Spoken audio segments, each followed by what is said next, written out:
여러분, 어제는 십자가가 성경의 총 주제다 그런 말씀을 했죠? 그렇죠? 누군가가 여러분에게 이런 질문을 했다고 한번 생각해 보세요. 성경은 뭘 말하는 거지? 당신이 믿는 성경은 뭘 말하는 거야? 주제가 뭐야? 그랬을 때 여러분은 성경은 예수 그리스도의 십자가를 말하는 거야. 이렇게 대답해야 된다는 거죠. 이해하시겠어요? 성경은 뭘 말한다? 예수 그리스도의 십자가를 말하는 것이다. 그런 얘기예요. 성경의 주제라는 말은 다른 말로는 성경의 최고 관심사 그런 말이죠. 성경의 최고 관심사가 뭐예요? 예수 그리스도의 십자가다. 그럼 바로 질문할 수 있죠. 그럼 나의 최고 관심사는? 이제 여러분의 그게 고백이 나와야죠. 나의 최고 주제는? 예수님의 십자가가 성경의 최고 관심사인데 우리는 어찌 생각하면 십자가를 피하고 십자가가 아니라 십자가를 통한 복이 아니고 십자가는 멀리하고 싶지 않아요? 그게 우리의 빗나간 신앙의 현주소라 이런 얘기죠.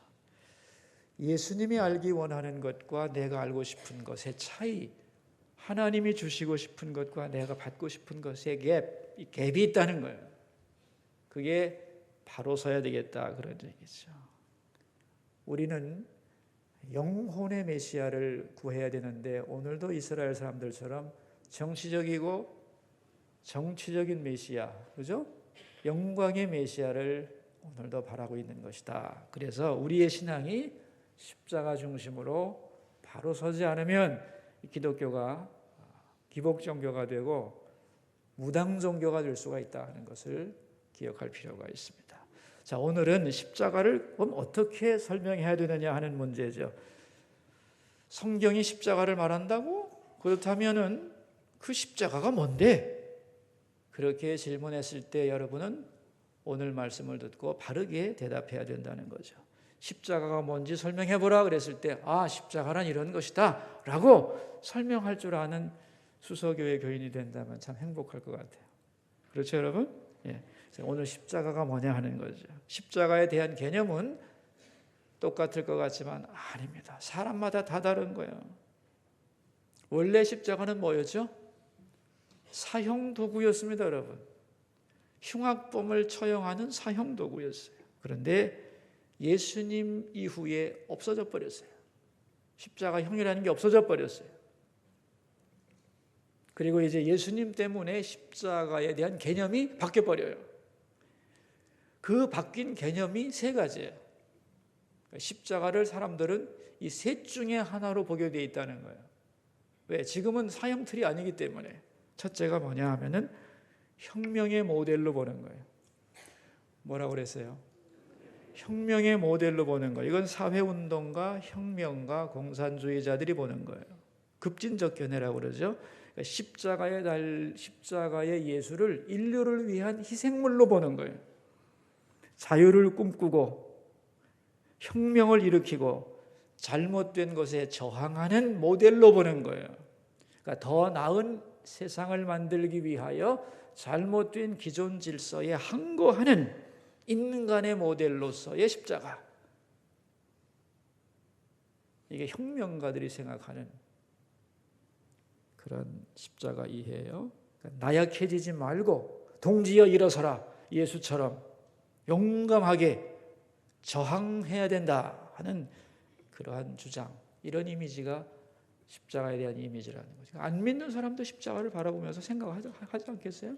첫 번째 모델이 혁명의 모델이다 하는 거예요. 두 번째가 뭐냐 하면은 희생과 사랑과 섬김의 모델입니다. 여러분 적십자사에 십자가가 왜 있게요? 예? 왜 병원에 십자가를 세워놨게요? 사랑과 희생과 섬김의 상징이기 때문에 대다수의 사람들, 소위 휴머니스트들이 가지고 있는 십자가 이해예요. 예수를 제대로 믿지 않는 대부분의 선한 사람들이 생각하는 십자가 이해는 사랑과 희생과 섬김의 모델이라는 거예요. 그러니까 십자가를 진다는 것은 예수님처럼 다른 사람을 도와주고 위로하고 희생하고 봉사하고 그런 거다. 그래서 예수님의 삶을 내 삶의 모델로 세우면서 살아가야지. 그게 다른 사람을 섬기며 봉사하는 아름다운 삶이 아니겠느냐. 십자가를 바라보며 예수님을 내 삶의 모델로 세우는 사람이 많은 거죠. 그 유명한 밀림의 성자 슈바이처 같은 사람, 여러분 박사학위가 5개인데 포기하고 아프리카 밀림에 가서 50년 동안 봉사합니다. 그 모델이 누구냐면 예수님이야. 나도 예수님처럼 어려운 사람들을 위한 희생과 봉사와 섬김의 삶을 살겠다는 거예요. 그런데 그 사람은 예수님을 자기의 구세주로 믿지 않았어요. 그래서 슈바이처의 별명이 있습니다. 가장 예수 닮은 사람, 그러나 예수를 믿지 않은 사람이에요. 예수님은 착한 사람의 모델이지 하나님의 아들, 우리의 구원자라고 생각하지 않았던 거예요. 그러니까 예수님의 십자가를 남을 위한 희생과 봉사와 사랑의 상징으로 생각하는 사람들이 훨씬 많은 거예요. 세 번째, 그러나 성경은 뭐라고 그러느냐, 십자가를 죄인을 위한 속죄의 제사로 본다는 거예요. 뭐라고 본다고요? 죄인을 위한 속죄의 제사다. 그렇다면 어떤 과정을 거쳐서 이런 말을 할 수 있느냐는 거예요, 여러분. 좋아, 그럼 속죄 제사인데 왜 속죄 제사야? 라고 물을 때 대답해야 된다. 여러분, 구약 시대에는 죄를 지은 사람이 용서받아야 되겠다 생각하면 어떻게 하면 되죠? 짐승을 가지고 와요, 그죠? 어디로 와야 돼요? 성전으로 와야 돼요, 그죠? 성전에, 잘 보세요. 3가지가 필요해요. 성전에 와서 제사장에게 그걸 맡겨야 돼요, 그죠? 왜냐하면 그 짐승을 예법에 맞게 딱 제대로 제사 드리려면 내가 막 마음대로 막 죽이면 안 되잖아요, 그죠? 소고기 한 건 가져와 가지고 나 용서받겠다 안 되는 거 아니에요. 그러니까 자기의 형편에 맞는, 죄의 죄질에 맞는 짐승을 가지고 와서 제사장에게 주는 거죠. 성소까지 와서 제물을 3가지가 필요한 거예요. 성전, 제사장, 제물, 이 3가지가 있어야 되는 거죠. 그리고 이제 죄의 싹은 사망이니까 내가 죽어야 하지만 이 짐승을 대신 드리니 이 짐승을 받으시고 내 죄를 용서해 주소서 하고 제물을 드리고 네 죄가 사함 받았다 하는 얘기를 듣고 행복한 마음으로 돌아가는 것이 구약의 제사였다, 그런 얘기죠. 그러면은 이스라엘 사람들에게만 제사가 있었느냐 하면 그렇지 않아요, 여러분. 모든 인류의 모든 민족, 모든 나라, 모든 종교에는 제사가 다 있어요. 그럼 그 제사와 구약에 나오는 이스라엘의 제사의 차이점이 뭐냐 하는 거예요. 이방신에게 제사하는 것과 하나님께 제사하는 것은 근본적으로 다른 거예요. 어떻게 다르냐고 묻는다면 이렇게 대답하면 돼요. 이방신에게 제사하는 것은 주체가 인간이에요. 내가 주체가 돼서 신을 대상으로 하여 그 신을 내게 맞추는 거예요. 나를 위하여 복을 달라는 거예요. 내가 당신을 섭섭지 않게 이렇게 해드릴 테니까 내가 원하는 복을 달라고 하는 거예요. 그러니까 여기서 주체가 누구예요? 인간이고 객체가 누구예요? 예? 신이요. 자기가 믿는 신이요. 하나님께 제사하는 것은 개념이 완전히 달라요. 하나님이 주체예요. 그럼 대상이 누구예요? 내가 객체예요.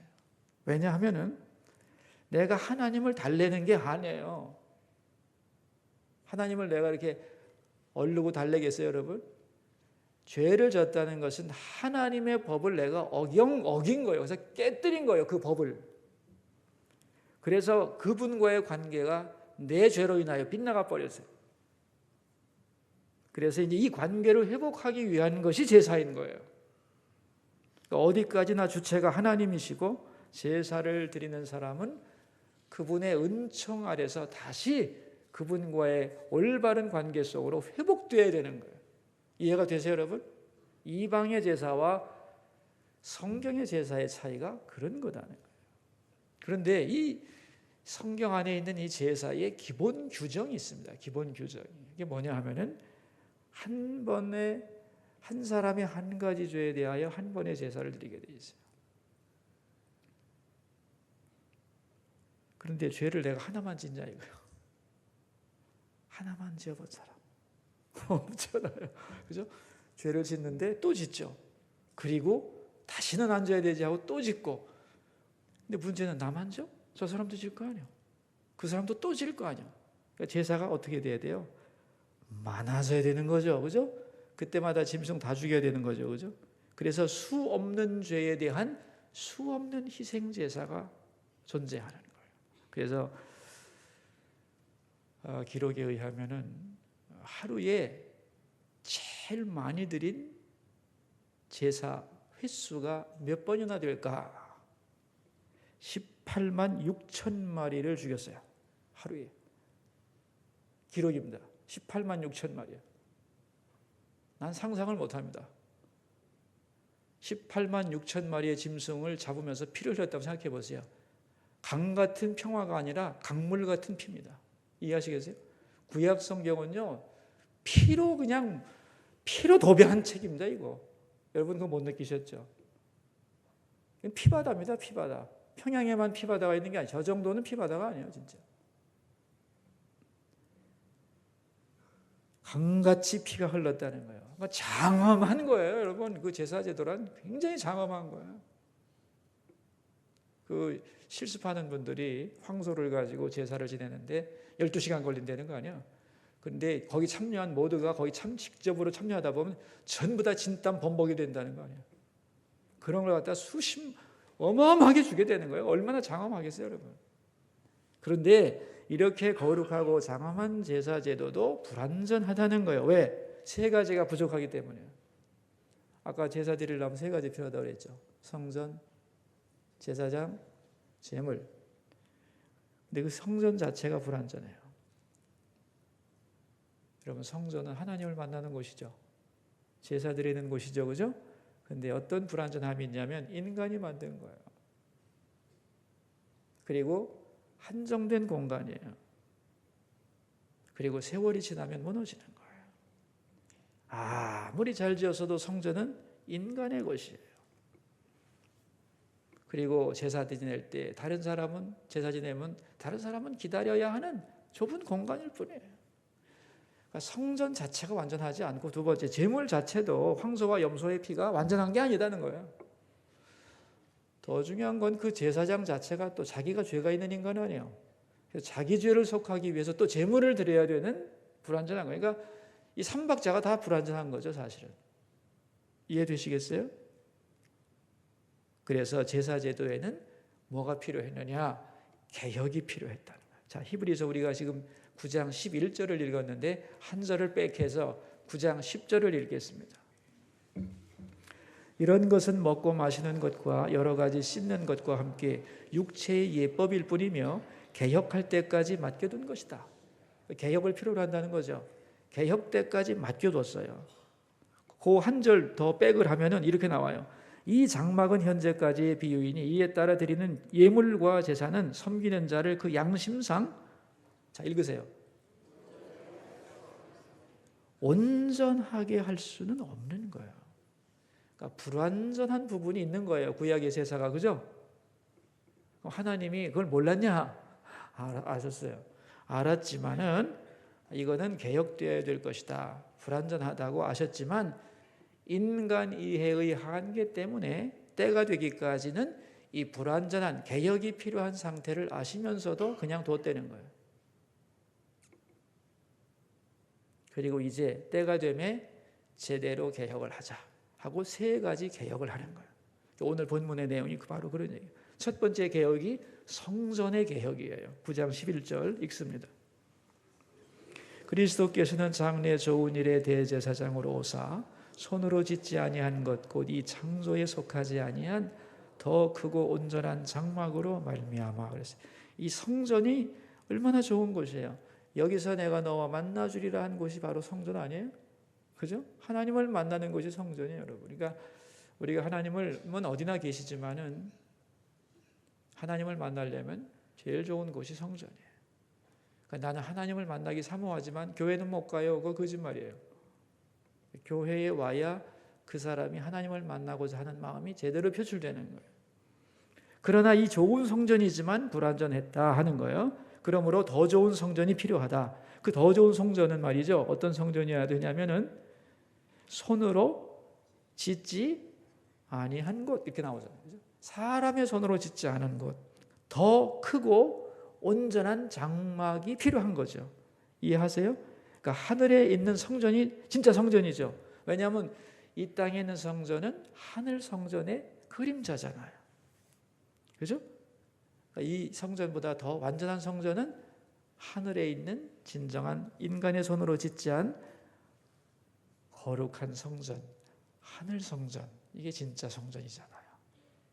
그래서 이 성전의 개혁이 첫째 일어나야 했고, 두 번째는 제물에 대한 개혁이 필요했다는 거예요. 그게 12절 얘기죠. 읽겠습니다. 염소와 송아지에 필요하지 아니하고 오직 자기의 피로 영원한 속죄를 이루사 단번에 성소에 들어가셨느니라. 제물도 짐승의 피에 불과한 것인데 이게 완전한 게 아니다. 그러므로 더 새로운 제물이 필요한데 이것이 바로 예수님 자신을 제물로 하는 거다. 흠과 죄가 없는 예수님 자신을 제물로 하는 것이 제물의 개혁이에요. 그럼 세 번째로는 뭐가 개혁돼야 되죠? 제사장이 개혁돼야 되는 거죠. 그러면서 예수님 자신이 제물로 개혁되면서 여기 13절에 이런 말을 하죠. 염소와 황소의 피와 암송아지를 가지고도 거룩하게 하는데 14절 하물며 거룩하신 우리 주 예수 그리스도의 자신의 몸으로 왜 거룩하게 못하겠냐 이런 얘기고, 그 다음에 15절이 제사장에 대한 개혁인데 읽겠습니다. 이로 말미암아 그는 새 언약의 중보자시니 이는 첫 언약 때에 범한 죄에서 속량하려고 죽으사 부르심을 입은 자들로 하여금 영원한 기업의 약속을 얻게 하려 하십니다. 그러니까 죄 많은 인간 제사장이 드리는 것이 아니라 새 언약의 진정한 중보자로서 진정한 복음과 구원이 뭔지를 아시는 우리 주님께서 자신이 친히 제사장이 되셔서 드리는 제사가 필요했다. 이걸 종합하자면 예수님이야말로 개혁의 완성자죠. 그죠? 완전한 성소이며 완전한 제물이며 완전한 제사장으로서 하나님께 나가는 완전한 길이신 주 예수께서 친히 제사를 드리신 거죠. 그리고 보니까 그 이전에 수많은 구약의 제사들이 다 이것을 위한 백스토리였구나. 이 진짜 제사를 드리기 전에 그림자 같았던 제사였구나라는 거죠. 그런데 이제 약속하신 때가 되매 하나님의 어린 양이신 예수님이 모든 사람을 위한 진정한 속죄의 제사를 골고다 언덕 십자가에서 이루신 것이다. 아멘이죠. 그러니까 예수님의 십자가 사건은 세상의 한 모퉁이에서 골고다 언덕에서 불완전한 짐승을 가지고 불완전한 제사장이 드리는 초라한 제사가 아니고 하나님의 영원한 보좌 앞에서, 영원한 성소 안에, 그러니까 육적으로 볼 때는 예수님의 십자가는 골고다 언덕에서 한 죄인이 죽어가는 비참한 형벌이지만 영적으로 볼 때는 하나님의 거룩한 성소에서 가장 거룩한 하나님의 어린 양이 온 인류의 죄를 위하여 스스로 제물되어 피의 제사를 드리는 것이다. 그런 얘기예요. 이것이 바로 십자가 사건의 의미인데 여기서 중요한 단어가 뭐냐면 단번이라는 말이 나오죠. 12절에 그죠? 단번에 그런 말이죠. 그죠? 단번이라는 말이 중요한. 옛날 성경에는 영단번 그랬어요. 영원히 단 한 번 그랬어요. 이 십자가 제사는 반복되지 않아요. 영원히 단 한 번. 영단번이에요. 영어로는 once for all. 모두를 위하여 단 한 번 그런 얘기입니다. 모든 인류를 위하여 단 한 번의 완전한 제사를 드렸다 그런 얘기죠. 그러므로 예수님 이후에 다른 제사가 다 없어져 버려요. 왜? 완전해졌으니까. 이 영단번, 이 단번의 의미를 확인시키려고 그 구약에 수많은 제사가 있었고, 또 이러한 진정한 완전한 영단번의 제사가 드려질 것이라고 그렇게 수없이 예언을 했던 거예요. 때가 되면 영단번의 완전한 속죄 제사가 드려질 것이다 라고 수없이 예언했죠. 메시아가 오셔서 그죠? 우리를 위해 죽으시고 계속 예언해서 때가 되매 바로 그 시간에 완벽한 제사의 개혁이 일어나게 된 것인데, 그것이 바로 예수님 자신이 하늘 성소에서 모든 인류를 위하여 단 한 번에 참된 완전한 제사를 드렸다. 아멘이죠? 굉장히 감격스러운 거잖아요, 이게. 그러니까 제사의 참된 개혁이 일어난 거죠. 그래서 이제 제사의 시대는 끝나버린 거예요. 그럼 지금 어떻게 제사 드려요? 예배를 드리는 거예요. 그래서 제사에서 예배로. 그래서 예배라고 하는 건 뭐냐면 십자가의 제사를 재현하는 거예요. 예배의 정의입니다, 그게. 우리가 드리는 예배는 십자가 사건을 재현하는 거예요. 이 재현의 의미에는 여러 가지가 있어요. 첫째는 기억해야 되는 거예요. 두 번째는 기억하고, 두 번째는 찬양하고, 세 번째는 확인하고, 그리고 경험하는 거예요. 그게 재현이에요. 여러분, 교회의 상징이 십자가고, 교회에 딱 들어오면 십자가가 보여야 되는 거예요, 여러분. 왜? 우리가 지금 보이지 않는 피의 제사를 드리는 거죠. 그러니까 어떻게 예배해야 되느냐 하는 거예요. 어떻게 예배해야 되느냐. 제사를 드릴 때 우리는 겉으로 나타나는 제사 행위만 생각하지만, 여러분, 제사 행위보다 더 중요한 게 있어요. 그게 뭐예요? 여기서 오류를 범하면 안 돼요. 옛날 구약시대도 다 이것이 오류였어요. 겉으로 짐승을 가져다가 하자없이 다 드렸는데 진짜 중요한 게 빠졌어요. 그게 뭐예요? 제사를 드리는 행위보다 더 중요한 것은 이렇게 제사하면 용서해 주마 하는 그 말씀을 믿어야 되는 거죠. 그죠? 그러니까 제사 행위 속에는 뭐가 있는 거예요, 결국은? 믿음으로 드려야 되는 거죠. 믿음으로 드려야 될 거 아니에요. 그래서 이제 그렇다면 구약 시대에 믿음이 있으면 어떤 마음을 갖게 되냐면 상한 마음을 갖게 돼 있어요. 그래서 다윗 왕이 뭐라고 그랬어요? 하나님이 원하시는 제사는 뭐라고 그랬어요? 상한 심령이라. 이 중요한 말이에요, 이게. 상한 심령이라는 말이. 상한 심령이라는 말이 뭐냐면 죄에 대하여 아파하는 마음이거든. 하나님, 내가 이렇게 겉으로 드러나는 것은 짐승이지만 나는 죄에 대하여 상한 마음, 아파합니다, 아버지. 내 대신 짐승이 죽는 것이 참 안쓰럽고, 더 중요한 것은 내가 하나님의 마음을 아프게 했다는 것이 안타깝습니다. 그래서 상한 마음으로 이 짐승 제사를 드릴 때 온전해지는 거예요. 근데 이게 반복되다 보니까 상한 마음은 쏙 빠져버렸어요. 그리고 짐승만 갖다가 죽이고 돈만 있으면 막 갖다 죽이고, 나 제사 많이 드렸는데 정결한데 이딴 짓을 했다, 그런 말이에요. 정말로 짐승 제사에서 필요한 게 뭐냐면 믿음이 있다면, 그 사람이 정말로 하나님 앞에 바로 서는 자세가 있었다면 상한 마음이 필요했다. 눈물과 애통이 필요했다. 오늘도 마찬가지입니다. 오늘도 예배 속에서 뭐가 필요하냐? 옛날의 제사보다 지금의 제사는 훨씬 더 완벽한 거죠. 그죠? 예수님 앞에서, 십자가 앞에서 제사 드리는 거 아니겠어요? 그러니까 짐승 앞에서 고백하는 것과는 차원이 다른 예수님의 인격 앞에서 나의 죄를 고백하는 거 아니에요? 그럼 어떤 마음으로 고백해야 되겠어요? 주님, 저 잘못했고요. 아이고 랄랄라 잘랄라 잘못했고 랄랄라, 이게 아니잖아요. 뭐가 필요해요? 똑같이 필요해요. 믿음이 필요하고 상한 마음으로 표현돼야 돼요.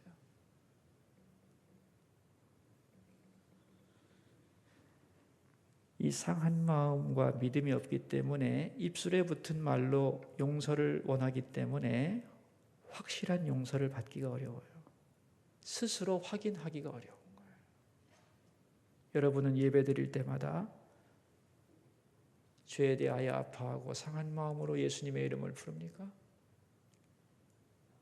내가 죽는 마음으로 예수님의 이름을 부르나요? 여러분, 이 제사는, 다시 말하면 이 옛날의 제사를 넘어서는 지금의 예배는 완벽한 것이어서 내가 예수님의 십자가 앞에서 진정한 마음으로 용서를 빌 때에 이 짐승의 피가 아닌 예수님의 십자가의 보혈이 우리 영혼에 뿌려지는 거예요. 언제나 어디서나 부족함이 없이 뿌려지는 거예요. 그러니까 예배하러, 사모하러 와서 주님 앞에 자신의 죄를 고백하고 찬양하고 그 은혜를 감격하며 예수의 이름을 진정으로 부를 때는 그 영혼에 저 십자가의 피가 쭉쭉쭉쭉 뿌려지는 거예요. 아멘. 그러니까 옛날에는 성전에 가면은 벌건 피가 눈에 보이는 피가 강물처럼 흘렀지만 지금은 보이지 않는 영적인 거룩한 십자가의 보혈이 그 이름 앞에 진심으로 서서 사모하는 상한 심령을 가지고 십자가를 바라보는 모든 영혼에게 예수 그리스도의 보혈이 줄줄줄줄 부어지는 거예요. 그거 느끼시나요? 여러분, 이걸 느끼시는 게 예배예요. 찬양할 때에 예수의 십자가 보혈로 해서 내가 오늘 아침에도 찬양하면서 이렇게 봤어요. 또 이렇게 졸면서 부르더라고. 나의 죄 1절은 그렇다고 합시다. 2절 가면 좀 정신 차려야지. 3절은 좀 더 뜨거워져야지. 4절에는 고백이 나와야 될 거 아니에요. 그게 상한 심령이라는 거예요. 그럴 때 피가 뿌려지는 거예요. 여러분의 영혼에. 아멘이죠. 여러분, 예배란 대단한 겁니다. 대단한 거. 그 장엄한 옛날에 성소에서 뿌려지는 황소 피의 이 피범벅의 문제가 아닌 거죠. 정말 죄악을 이기는 예수님의 거룩한 보혈이 십자가 앞에서 진심으로 가지고 나왔을 때 이 우리 영혼에 언제나 어디서나 뿌려진다는 이 놀라운 역사, 우리가 잊어버려서는 안 될 줄로 믿습니다.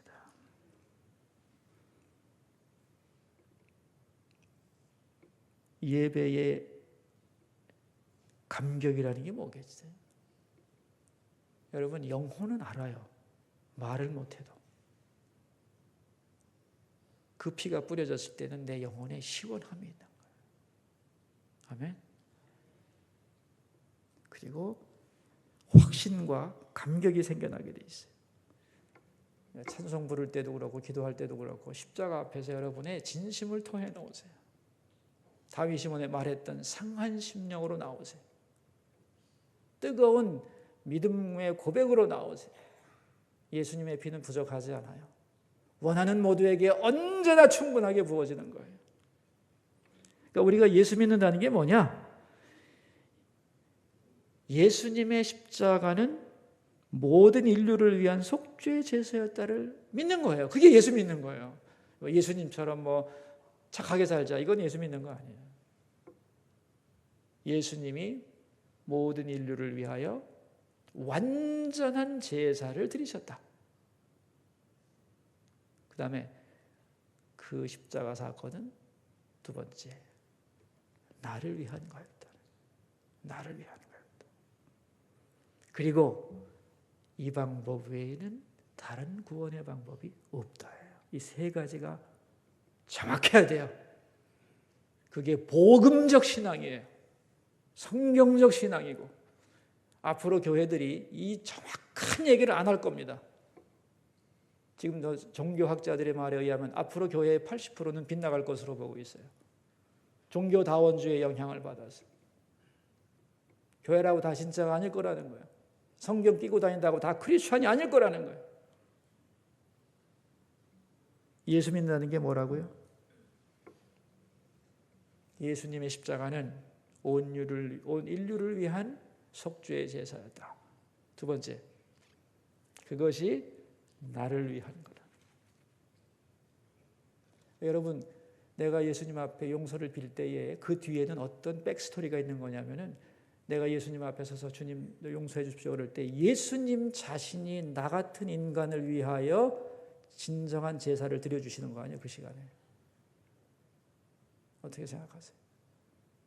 예수님이 나 같은 인간을 위하여 거룩한 진정한 용서의 제사를 드려주시는 거 아니에요? 그게 생략됐기 때문에 나는 십자가 앞에서 그 고백만 하면 되는 거 아니에요? 놀라운 일이잖아요. 네? 이 방법 외에는 참된 구원이 없다 하는 거예요. 그래서 우리가 이 예수님의 십자가가 완전한 제사이며 오늘도 우리는 예배를 통하여 그것을 고백하면서 진정한 마음으로 나갈 때 언제나 넘치는 은혜가 예수님의 핏부림이 우리 가운데 넘치게 될 것을 믿습니다. 기도하겠습니다. 세 가지 기도 제목으로 주님 앞으로 나갑시다. 첫 번째 기도 제목입니다. 예수님의 십자가 사건은 나를 위한 속죄 제사임을 알게 해 주소서. 기도하겠습니다. 사랑 많으신 아버지, 오늘 예수님의 십자가, 그것은 뭔가 배웠습니다. 우리는 십자가를 그냥 바라만 보고 덤덤할 때가 많습니다마는 하나님의 아들이 나를 위해서 속죄 제사를 드려주시는 그 은혜, 아니 나 같은 게 뭐라고, 나의 잘못을, 나의 죄를 위해서 하나님의 어린 양이 나를 위해 죽으시는가. 하나님, 그러한 은혜, 그러한 감격 우리 가운데 넘쳐나게 하옵소서. 예수님의 십자가가 뭐냐고 물을 때 우리가 예수님의 십자가는 이런 거라고 설명할 수 있도록 도와주소서. 두 번째 기도 제목입니다. 십자가 앞에 설 때마다 내가 받은 사랑이 얼마나 크고 또 내가 얼마나 부족한 죄인인가를 깨닫는 은혜를 내려주소서. 기도하겠습니다. 하나님, 우리는 십자가 앞에 설 때마다 그 십자가 사건이 나를 위한 주님의 완전한 속죄 제사였고, 그 십자가를 볼 때마다 내가 그만큼 큰 사랑을 받은 사람이구나 하는 것을 알게 됩니다. 더 나아가서 예수님이 나 위해 죽으실 만큼 나는 하나님 앞에 의의가 없는 죄인임을 깨닫고 다시 상한 마음으로 그 앞에 서게 하시고, 그 상한 마음으로 섰을 때 주님의 피가 내 영혼에 뿌려져서 다시 감격하고 회복하고 주님 앞으로 가까이 가는 그러한 자유로운 영혼들로 다시 일어서는 역사가 있도록 도와주시기를 기도합니다. 세 번째 기도 제목입니다. 내가 주체가 되어서 처음에는 십자가를 바라보지만 그러나 십자가를 바라보면서 점점 십자가가 주체가 되어 그 은혜로 나를 덮어버리는 역사가 언제나 우리 가운데 있기를 원합니다. 기도하겠습니다. 주님, 우리는 내가 주체가 되어 십자가를 바라봅니다만 십자가에 압도되기를 원합니다. 내 영혼이 십자가를 내가 바라보았습니다만 이제는 십자가의 은혜가 나를 덮어서 내가 그 은혜 가운데 사는 자임을 감격하며 고백하는 주님의 백성들이 되도록 은혜를 내려 주시옵소서.